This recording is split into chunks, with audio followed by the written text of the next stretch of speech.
Well, I did write about this over at Hever.news, and thanks so much for your support for Hever.news this year.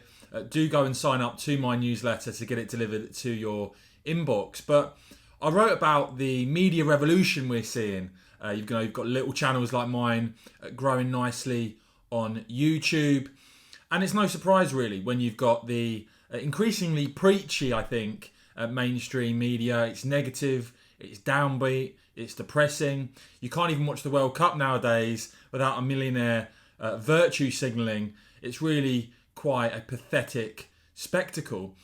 One thing I think has gone very much under the radar and hasn't really, as far as I'm aware, been discussed by journalists in this country, which I think they should be paying some serious attention to, was this piece of research from the Reuters Institute this year, that the number of people in this country now who say they often or sometimes avoid the news has gone from 24% to 46% in just 5 years. And you can see there, by way of international comparison, that percentage far higher than nearly anywhere else in that survey of other countries. And as I said, I think that's because a lot of mainstream media has totally lost the plot. They seem to constantly be in a state of hysteria.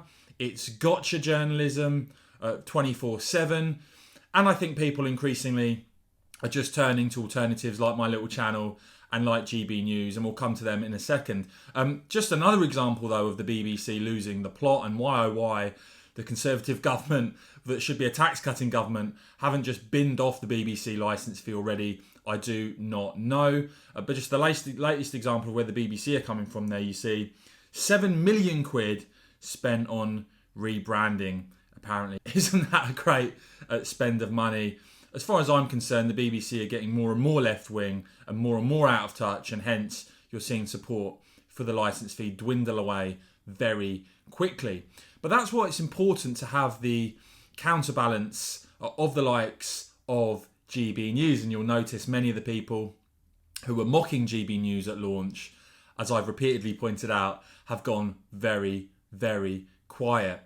And as we look at the end, coming to the end of 2022, this is really a massive achievement, I think, for GB News' Press Gazette report there.